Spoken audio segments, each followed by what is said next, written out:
اور 90,000 تو ہم 2018-2019 سے کہہ رہے ہیں. جی بالکل. اب تو بہت سال اور گزر گئے، 6-7 سال اور گزر گئے، اور روزانہ ہمارے شہری بھی، فوجی بھی اور سول سیکیورٹی اداروں کے افراد بھی شہید ہوتے رہے ہیں. صحیح. تو فگر تو تقریباً لاکھ سے اوپر ہونا چاہیے. بہرحال 90,000 کا فگر ہم نے رکھا ہوا ہے اور پوری دنیا کو ہم بتا رہے ہیں کہ یہ ہوا ہے. اور اس وقت جب جعفر ایکسپریس کا واقعہ ہوا تھا تو پورے بھارت کا تمام میڈیا چینلز اور ان کے یوٹیوبرز وہ شادیانے بجا رہے تھے. صحیح. وہ خوشی کا اظہار کر رہے تھے اور پاکستان کے اوپر تنقید جاری تھی کہ ناکام ہو گئی ان کی سیکیورٹی اور ان کے اتنا بجٹ کھا جاتے ہیں اور کچھ کر نہیں سکے اور یہ ہو گیا اور وہ ہو گیا. ان کو امیدیں تھیں کہ جعفر ایکسپریس میں 450-500 لوگوں کی شہادت ہوگی اور پھر یہ ڈھول بجاتے رہیں گے. لیکن وہاں پاکستان کی سیکیورٹی فورسز نے اتنی مہارت سے کام کیا کہ 8 گھنٹے کے اندر اندر تمام دہشت گرد جو حملہ آور ہوئے تھے ان کو ٹھکانے لگا دیا گیا. جی بالکل ٹھیک ہے. اور جو باقی لوگ تھے ان کی حراست میں ان کو چھڑوا دیا گیا. جی بالکل. وہ تقریباً 25 لوگوں کو قتل کر کے شہید کر چکے تھے. صحیح. لیکن ان کا دیکھیے کہ یہاں حملہ آور ہوتے ہیں اس علاقے میں جہاں ان کی 7 لاکھ ریگولر فوج اور 2.5 لاکھ ان کے ریزرو پولیس اور ان کی لوکل پولیس اور سول آرمڈ ادارے. اور یہ 9.5 لاکھ بندے موجود ہیں کشمیریوں کے اوپر. ہر 7 کشمیریوں پر ایک رائفل بردار کھڑا ہے. اور ان کے سامنے یہ واقعہ ہوتا ہے اور وہ تمام کے تمام حملہ آور جو ہیں وہ نکل جاتے ہیں. تو ان کی سیکیورٹی سسٹم کی ان ایفیشنسی پوری دنیا کے سامنے واضح جی بالکل یہاں ہو گئی. آپ کی بات بالکل ٹھیک ہے. لگا کے جی بالکل ٹھیک ہے. آپ صحیح کہہ رہے ہیں کہ دنیا کے سامنے یہ ان کی جو ناکامی ہے وہ عیاں ہو گئی ہے. ڈاکٹر فرید پراچے صاحب، پاکستان تو ذمہ داری کا مظاہرہ کر رہا ہے، امن کا خواہاں ہے، لیکن شاید انڈیا کو اس بات کی سمجھ نہیں آ رہی. وہ بار بار شرارتیں کر رہا ہے اور اس سے آپ کیا سمجھتے ہیں کہ نہ صرف علاقائی امن بلکہ عالمی امن کو بھی خطرہ لاحق ہو سکتا ہے؟ دیکھیے نا، ایک امن کی خواہش اپنی جگہ پر ہے اور ایک یہ کہ جو جملہ ہم بار بار بول رہے ہیں کہ منہ توڑ جواب دیا جائے گا اور اینٹ کا جواب پتھر سے دیا جائے گا، کچھ اس کے بھی تقاضے ہیں. جی بالکل. کچھ یہ ہے کہ کچھ لوگ یا کچھ ملک ایسے ہوتے ہیں کہ جو دلیل کی زبان نہیں سمجھتے اور جو امن کے تقاضوں کو نہیں سمجھتے. تو مودی ان میں سے ایک ہے. آپ اس میں ہم بھی سمجھتے ہیں کہ امن ہونا چاہیے، دنیا کا امن، اور یہ ٹھیک ہے کہ نیوکلیئر طاقتوں کے اندر معاملات جو ہیں وہ حکمت کے ساتھ آگے بڑھتے ہیں، جذبات کے ساتھ نہیں بڑھتے. لیکن کیا دنیا کے امن کے رکھوالوں کو بھی تو کوئی اپنے ذمہ داریاں ادا کرنی چاہیے؟ اگر وہ یہی دیکھ رہے ہیں کہ بھارت ایک جارحیت مسلسل کرتا چلا جا رہا ہے اور پاکستان امن کی بات کیا پہرا دے رہا ہے، تو کیا یہ پہرا یک طرفہ ہوگا؟ کیا اسی طرح پاکستان اس کا پہرا دیتا رہے گا؟ جی بالکل. اس لیے اس پہ کچھ تقاضے جو ہیں وہ ان کو پورے کرنے چاہیے. اقوام متحدہ کو کرنے چاہیے، سلامتی کونسل کو کرنے چاہیے، امن عالم کے رکھوالوں کو کرنے چاہیے. اور یہ دور معیار نہیں ہونے چاہیے کہ بھارت کے لیے تو آپ یہ کہیں کہ اگر بھارت جو ہے وہ پاکستان کوئی پہل کرے گا تو ہم پاکستان کو مزہ چکھا دیں گے، اور بھارت اگر پہل کر رہا ہے تو پھر اس کے بارے میں آپ چپ کر بیٹھے ہیں. یہ بات تو ٹھیک نہیں ہے کہ عالمی جو امن کے رکھنالے بنے ہوئے اقوام عالم کو بالکل سوچنا چاہیے. میاں صاحب، یہ اقوام عالم کب جاگیں گی؟ اب ایک طرف سے چڑھائی ہو رہی ہے اور پاکستان ذمہ داری کا مظاہرہ کر رہا ہے، امن کا خواہاں ہے، لیکن اس کی کمزوری نہ سمجھا جائے. لیکن اقوام عالم کب جاگیں گی؟ وہ جو امن کے ٹھیکیدار بنے ہوئے ہیں کیوں خاموش ہیں؟ جی آپ نے بجا فرمایا. پہلے تو پاکستان کو یہ چاہیے OIC کا جو ہے نا ہنگامی اجلاس جو ہے نا وہ طلب کیا جائے اور اس کے پر پھر قرارداد وہاں پہ پیش کی جائے اور UN سے پھر جو مطالبہ کیا جائے.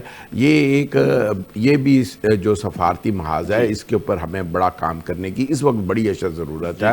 اور اس کے لیے ہمیں اپنے اختلافات کو بھلا کر اور ہمیں کسی کی اگر ضرورت ہے اپوزیشن کے اندر سے تو ان کو بھی ہمیں لے لینا چاہیے. اور اسی سے پھر قوموں کا جو ہے وہ ثابت ہوتی ہیں کہ یہ کس طرح سے یونائٹ ہے. اور ہم ایک چونکہ ذمہ دار ایک ملک ہے اور اس کے لیے بڑا ضروری ہے کہ ہم اپنے ذاتیات سے بالا تر ہو کر اس پہ سوچیں اور اس کے لیے پھر ہم جب یو این کے لیے بھی جائیں اور پھر ہم او آئی سی کے لیے بھی جائیں اور پھر اور اس سے پہلے ہمیں یہ کام کرنا ہوگا اور پھر ہمیں جو ہے انٹرنیشنل کورٹ میں بھی جانا چاہیے. اور آخری بات اس سے پہلے ہمیں یہ چاہیے کہ ہم اپنے جتنے بھی ہمارے دوست ممالک ہیں ان کو اعتماد میں اجلاس سے بھی پہلے ان کو اعتماد میں لیں. بالکل ٹھیک ہے. اچھا بریگیڈیئر لیاقت علی صاحب، اس وقت جو صورتحال پیدا ہو رہی ہے، اگر عوامی امنگوں کو دیکھا جائے اور صورتحال کو دیکھا جائے تو ایک منہ توڑ جواب تو بنتا ہے بھارت کے لیے، اس میں کوئی شک نہیں ہے. تو کیا اس وقت افواج پاکستان اس بارے میں سوچ رہی ہیں کس طرح کا ممکنہ کوئی منہ توڑ جواب ہو سکتا ہے؟ کیونکہ ایک ایپیسوڈ ہوا وہاں تک تو چلے ایک بات ہو گئی کہ انہوں نے ہمیں میزائل مارے، ہم نے طیارے گرا دیے، لیکن یہ جو آج پھر انہوں نے ایک شرارت کر دی ہے ڈرون کی، اس کے بعد عوام کی جذبات بھی جو ہے وہ اب قابو میں نہیں آ رہے اور ضرورت بھی ہے کہ شاید اس وقت بھارت کو منہ توڑ جواب دیا جائے. دیکھیے، سب سے پہلی بات تو میں یہ کہوں گا کہ ہمیں اپنی افواج اور اس کے سربراہوں پہ اعتماد ہونا چاہیے. انہوں نے سال ہر سال اس دن کے لیے ٹریننگ کی ہے، تربیت حاصل کی ہے، مشقیں کی ہیں، تو ہمیں اعتماد ہونا چاہیے کہ وہ اپنا کام کریں گے اور ایسا کریں گے کہ آپ کا سر فخر سے بلند ہی رہے گا انشاءاللہ تعالیٰ العزیز. دوسری بات کہ ابھی تک جو ان کے واقعات ہوئے ہیں پاکستان نے اس کا بالکل بڑا سخت جواب دیا ہے. ان کے 3 رفائل، ایک MiG 29، ایک سکھوئی 30، یہ بڑے جدید جہاز ہیں اور بڑے مہنگے جہاز ہیں، وہ مار گرائے. 25 ڈرون مار گرائے. یعنی یہ ثابت کر دیا کہ ڈرون جو وہ اسرائیل سے مانگ کے ہم پہ استعمال کر رہے ہیں وہ کسی کام کے نہیں ہیں. ان کو گرایا جا سکتا ہے، پاکستان کی افواج کے پاس صلاحیت ہے. دوسری بات کہ منہ توڑ جواب جو ان کو ملے گا وہ ہم کسی دنیا کو اس کو ڈسکلوز نہیں کرنا چاہتے کہ ہم کیسے دیں گے. یہ افواج کا سیکرٹ ہے اور وہ اپنے سیکرٹ کو اپنے پاس رکھیں گے.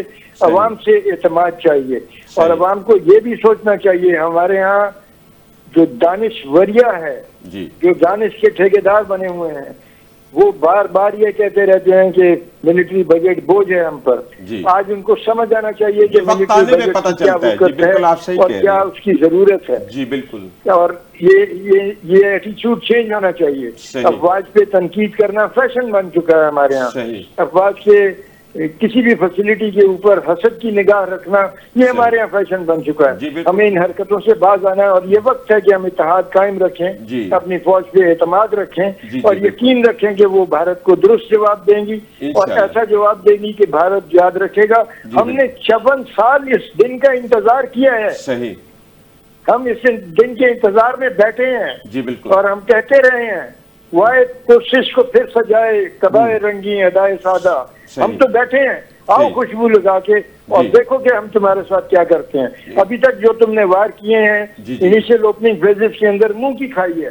پوری دنیا کے انشاءاللہ بھرپور جواب دیا جائے گا. ہماری عوام کو اپنی افواج پہ فخر ہے، اعتماد ہے. ڈاکٹر فرید پراچا صاحب، ہم ایک سفارتی طور پہ کہاں کھڑے ہیں؟ اقوام عالم کے ساتھ ہم گفت و شنید میں کہاں کھڑے ہیں؟ کیا ہمارے ساتھ ہونے والی یہ جو زیادتیاں ہیں بھارت کی طرف سے اس کو اجاگر کرنے کے لیے، اقوام عالم کے سامنے اپنا کیس رکھنے کے لیے جو کام کر رہے ہیں، کافی ہے کہ ناکافی ہے؟ اگر ناکافی ہے تو کیسے کرنا چاہیے؟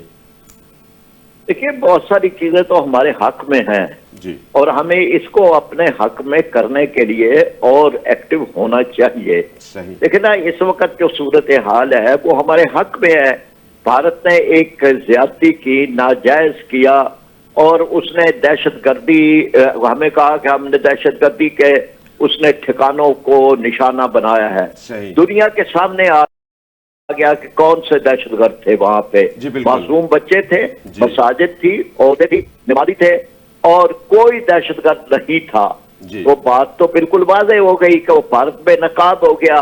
پھر اسی طرح اس نے پلوامہ کے بارے میں کہا اور پاکستان نے کہا کہ جی اس کی تحقیق کر لیں اور اس میں جو کچھ پاکستان نے کہا تھا کہ مشترکہ جو جعفر ایکسپریس اور پلوامہ، اس کے لیے آپ غیر جانبدار کمیشن کریں تو عالمی سطح کا، لیکن بھارت تو اس میں بھی نہیں اس نے آپ پیش رفت کی. جی بالکل. تو گویا کہ بھارت اب بے نقاب ہے، ہمارا ساتھ دے رہا ہے، چائنا بھی دے رہا ہے، ایران بھی دے رہا ہے، ترکی بھی دے رہا ہے، سعودی عرب بھی دے رہا ہے. جی. ہمیں اس کو آگے بڑھانا چاہیے. صحیح. اور ہمیں یہ سمجھنا چاہیے کہ ہمارا ساتھ جو ہے وہ دنیا دے سکتی ہے. بالکل. اور اس میں انڈونیشیا ہے، ملائیشیا ہے، مسلم دنیا ہے. جی بالکل. اور اسی طرح سے ہمیں اپنے کیس کو آگے لے جانا چاہیے. صحیح. اور یہ وقت وہ ہے کہ اتحاد کی ضرورت ہے. اس وقت میں ہمیں سیاست سے بالا تر ہو کے پوری قومی یکجہتی، قومی ہم آہنگی کی ضرورت ہے. سیاست کو ہم اس وقت چھوڑ دیں، تمام سیاستدان بھی چھوڑ دیں، حکومت بھی چھوڑ دیں. پہل حکومت کو کرنی چاہیے.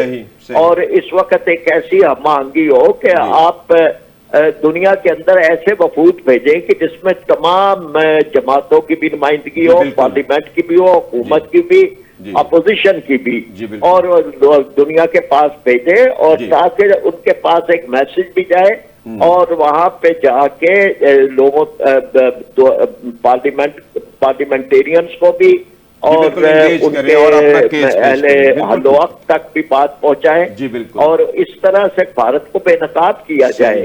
یہ وہ وقت ہے کہ جس پہ تیز رفتار عمل کی ضرورت ہے. اور اس پہ اپنی حمایت کو بڑھانے کی ضرورت ہے. تاکہ یہ کہ کوئی بھی حالات ہو، ہمیں جنگ سے بچنا بھی ہے، لیکن بزدلی کے ساتھ نہیں، جرأت کے ساتھ بڑھنا ہے، اور بھارت کو بے نقاب بھی کرنا ہے. اور اس طرح سے بے نقاب کرنا ہے کہ یہ کہ بھارت جو ہے وہ فاتح نہ ہو. بھارت شکست ہوتا بھارت جو ہے، ٹوٹا پھوٹا بھارت جو ہے وہ دنیا کے سامنے ہو. اپنے اندر جو ہے وہ تو شکست کھا چکا ہے، اس کے اپنے عوام سمجھ چکے ہیں کہ کمزور ترین ملک ہے. بالکل آپ صحیح کہہ رہے ہیں. اس کے اندر مختلف ریاستوں میں انسرجنسی چل رہی ہیں، علیحدگی کی تحریکیں چل رہی ہیں. آپ کی بات بالکل ٹھیک ہے کہ بھارت خود شکست خوردہ ہے. بریگیڈیئر صاحب، انڈیا نے دوبارہ اپنا کیس ہار نہیں گیا کہ جیسے پلگامہ کا اس نے ایک ڈرامہ رچایا جو کہ دنیا میں کسی نے اس کی بات کو نہیں مانا. پھر دوبارہ جب پاکستان کے اوپر بزدلانہ حملہ کیا تو یہ کلیم کیا کہ میں کچھ سرجیکل سٹرائک کر رہا ہوں دہشت گردوں پہ، حالانکہ وہ بڑا سافٹ ٹارگٹ اس نے کیا ہماری نیتی آبادی کے اوپر، مسجدوں کے اوپر. تو یہ آپ کیا سمجھتے ہیں کہ بھارت نے دوبارہ اپنا کیس ہار نہیں لیا؟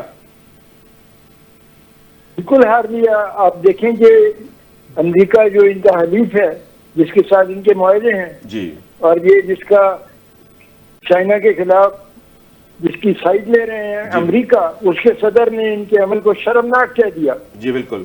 اور ہم اس سے بڑی خارجہ پالیسی کی کامیابی کیا ہو سکتی ہے؟ صحیح. اس وقت دنیا کا جو پورا جو بیلنس آف پاور ہے، اس میں تمام جو روس اور چائنا کی سائڈ کے حلیف ممالک ہیں ہمارے، اور جو مغربی ہمارے ممالک ہیں جن کے ساتھ ہمارے سفارتی تعلقات ہیں، وہ 100% کہہ رہے ہیں کہ بھارت نے غلط کیا. جی بالکل. تو یہ تو بڑی اچھی بات ہے، اور میں اس بات سے متفق ہوں کہ ہمیں اپنے سفارتکار پوری دنیا میں بھیجنے چاہیے اور سفارتکاری کو تیز کرنا چاہیے. لیکن اس کی آڑ میں کسی کو یہ موقع نہیں ملنا چاہیے کہ وہ اپنے کیے ہوئے تمام جرائم سے بری ہو جائے. ایسا نہیں ہونا چاہیے. قانون کو بے وقت نہیں کرنا چاہیے. جس نے قانون کی خلاف ورزی کی ہوئی ہے اور عدالتوں میں کیس ہیں، وہ کیس چلنے چاہیے. یہ نہیں ہے کہ وہ سیاست دان تھا، اس نے قیامتیں توڑی، اس کو چھوڑ دیا جائے. یہ موقع آ گیا ہے، اس کو استعمال کر لیا جائے. ملک میں جنگ کے موقع کے اوپر لیکن ہمیں اپنی جو سفارتکاری ہے اس کو بہتر کرنا چاہیے. قانون کو بے وقت نہیں کرنا چاہیے. جی ٹھیک ہے. متحد ہو کے جنگ ضرور لڑیں، اور بھارت کو ایسا سبق سکھائیں کہ اس کے 14 طبق روشن ہو جائیں آئندہ 100 سال کے لیے. یہ بڑا ضروری ہے، اور یہ آپ دیکھیں گے کہ یہ ہوگا. اس وقت پاکستان کمزور حالت میں نہیں ہے، نہ بھارت کے پاس مشرقی پاکستان والا ایڈوانٹیج ہے جو اس وقت ان کے جو بڑی سہولت ان کو حاصل تھی، وہ علاقے کے لوگوں کی مدد حاصل تھی. اور جو پاکستان کے ساتھ غداری کر رہے تھے ان کو انہوں نے ٹریننگ بھی دی تھی، اسلحہ بھی دیا. مودی نے جا کے یہ ڈھاکہ میں مانا کہ ہاں ہم نے ٹریننگ دی تھی، ہاں ہم نے اسلحہ دیا تھا، اور ہاں ہم نے اپنی فوج اس کی سپورٹ میں داخل کی تھی. تو اسی وقت پاکستان کی حکومت کو چاہیے تھا کہ اس کو دہشت گرد ڈکلیئر کرواتے پوری دنیا کے اندر، اور یہ پہلے دہشت گرد ڈکلیئر تھا جی ہاں جی بالکل، پرائم منسٹر بننے کے بعد امریکہ نے عزت دے دی، انہوں نے اس کو جو اس پر پابندی لگائی ہوئی تھی وہ اٹھا لی، اور یہ امریکہ جا سکا بطور وزیر اعظم ہندوستان۔ جی بالکل آپ صحیح کہہ رہے ہیں بریگیڈیئر صاحب، آپ کا پوائنٹ آف ویو آ گیا۔ اس کی بنیادی جماعت ہے، جو اس کی بنیادی جماعت ہے آر ایس ایس، جی بالکل آر ایس ایس ہے جو بالکل ایک دہشت گرد جماعت ہے۔ ہمارے اوپر حملہ کیا ہے، جی جی پاکستان کو آر ایس ایس کے ٹھکانوں پہ حملہ کرنا جی جی بالکل ٹھیک کہہ رہے ہیں بریگیڈیئر صاحب، آپ کی بات بالکل ٹھیک ہے کہ یہ واقعی ایک ڈکلیئر دہشت گرد ہے مودی، اور سپورٹ کرتے ہیں اور اس کو سہولتیں دینے کی بات کرتے ہیں، جو یہ کہتے ہیں کہ ہمیں عاصم منیر کا سر لا کے دو، اور ہم مجید بریگیڈ کو کہہ رہے ہیں کہ وہ پاکستان کے فوجیوں کو شہید کرے، دہشت گردی کی باتیں ہیں، یہ ایسی کوئی بات نہیں ہے، پاکستان اس دہشت گردی کا بھرپور مقابلہ کر رہا ہے۔ بالکل ٹھیک ہے بریگیڈیئر صاحب، آپ کا پوائنٹ آف ویو آ گیا۔ جی جی بریگیڈیئر صاحب آپ کا پوائنٹ آف ویو آ گیا، بات چیت کا سلسلہ آگے بڑھاتے ہیں۔ میاں صاحب دونوں نے، بریگیڈیئر صاحب اور ڈاکٹر فرید پرچہ صاحب نے آپ کی بات کی تائید کی ہے کہ ہمیں سفارتی طور پر اپنے جو کیس ہے اس کو آگے لے کے آنا چاہیے، اور آپ دیکھیں کہ ہم آلریڈی بھی اس وقت الحمدللہ اس وقت ہمارا کیس مضبوط ہے، اور انڈیا اس وقت تنہائی کا شکار ہے، تو مزید ہمیں جو ہے سفارتی طور پہ اپنی کاوشوں کو کس طرح آگے بڑھانا چاہیے؟ دیکھیں جی، میں نے جیسے پہلے عرض کیا ہے کہ ہمیں وفود اور جس طرح سے ڈاکٹر صاحب نے بھی، فرید پراچا صاحب نے بھی اور بریگیڈیئر صاحب نے بھی یہی فرمایا کہ ہمیں اپنے وفود کو اور بھیجنا چاہیے، اس میں بھی تمام جماعتوں کی جو ہے نا نمائندگی جو ہے، جو پارلیمنٹ کے اندر ہیں اور پارلیمنٹ سے باہر بھی ہیں، ان کو بھی اس میں شامل کرنا چاہیے۔ بلکہ میں تو یہ کہوں گا اس سے پہلے کہ اے پی سی گورنمنٹ کو بلانی چاہیے، گورنمنٹ کی بھی بڑی ذمہ داری ہے، گورنمنٹ چونکہ ہوتی ہے وہ سب کی ہوتی ہے، پرائم منسٹر کے لیے کسی ایک جماعت کا نہیں ہوتا، تو اس کا ہاں تو اس کو آگے بڑھ کے ان کو یہ کام کرنا چاہیے، اور ان کو دعوت دینی چاہیے کہ وہ بھی اس اے پی سی میں اپوزیشن کی تمام جماعتیں ہیں وہ میک شور کریں کہ وہ شامل ہو۔ وہاں سے جو آپ کا جو نیریٹو جو ڈیولپ ہوگا وہ اس کو پھر آپ لے کے چلیں گے۔ ایک تو آپ کے پاس بہت ساری تجاویز بھی آپ کے پاس آ جائیں گی، اور کس طرح سے ہم نے اس کو لے کر چلنا ہے، ہاں جی، اور اس کے بعد سے پھر آپ کو یہ ہوگا بڑی طاقتوں کو باور کروانے کی بڑی ضرورت ہے کہ جو انہوں نے کردار اس سے پیچھے بھی دیکھیں نا، ہمارا جو جعفر ایکسپریس کا جو واقعہ ہے یہ دنیا میں ایسا کوئی واقعہ نہیں ہوا، اور اس پہ ہماری بہادر افواج نے جس طرح سے اور کس دلیری کے ساتھ جرأت بندی سے وہ کیا ہے۔ اب اس واقعے کے اگر ہم اتنا ایکسپلائٹ کرتے اور وفود کو بھیجتے اور جس طرح سے ہم نے وہ اس کو کرتے، بھئی قابو تو ہم نے پا لیا، لیکن ایسا واقعہ دوبارہ نہ ہو جائے اس کے لیے ہم نے کام نہیں کیا۔ اب جو ہندوستان جو آج کر رہا ہے، ہمیں اپنے کیس کو اقوام عالم کے سامنے لے جانا چاہیے کہ بھارت اس میں ملوث ہے۔ ڈاکٹر فرید پراچا صاحب، کل یوم عزم منانے کا جماعت اسلامی کی طرف سے اعلان ہوا ہے، کیا مقاصد ہیں، کس نوعیت کا ہوگا، اور کہاں کہاں اور یہ یوم عزم کی تقریبات منعقد کی جائیں گی؟ دیکھیے یہ یوم عزم اسی پس منظر میں آیا، اور اس کے لیے یہ تھا کہ یہ پوری قوم اکٹھی نظر آئے۔ اس کے لیے ایک تو جمعہ ہے، جمعے کے خطبات ہوں، علماء کرام جمعے کے خطبات میں اسی کو ہی موضوع بنائیں، اور قرآن پاک کی آیات سے بھی قوم کو حوصلہ دیں۔ پھر یہ کہ جمعے کے خطبات اجتماعات کے بعد مظاہرے ہوں اور پورے ملک میں ہوں، اور قوم نکلے اور ایک یکجہتی کا اظہار ہو، اور اس طرح کے مظاہرے پورے ملک کے اندر ہوں۔ اور یہ جماعتوں ہم نے سب کو کہا ہے، یہ عوام کا ہو، اس میں یعنی یہ جماعتوں سے بالا تر ہو۔ جماعت اسلامی نے اگرچہ اس کی اپیل کی ہے، لیکن نہیں، یہ اپیل جو ہے یہ سب کے لیے ہے، اور ہم نے یہ کہا ہے کہ جماعت اسلامی لیڈ کرے گی، لیکن سب کو ہم لے کے چلیں گے، اور اس میں اہتمام اور انتظام جماعت کرے گی، لیکن سب آئیں، اس میں عام آدمی آئے، طالب علم بھی اور طبقات، کسان، مزدور، سب، تو انشاءاللہ تعالی یہ قوم کی یکجہتی کی علامت ہوگی، اور فوج کو اور ہمارے فضائیہ کو سب کو یہ میسج جائے گا کہ قوم آپ کے پیچھے ہے، اور اللہ کی نصرت آپ کے ساتھ ہے انشاءاللہ۔ اچھا بریگیڈیئر صاحب، یہ نیشنل سیکیورٹی ایڈوائزر کی آپس میں رابطے ہوئے ہیں بھارت کے اور پاکستان کے، اس کی کیا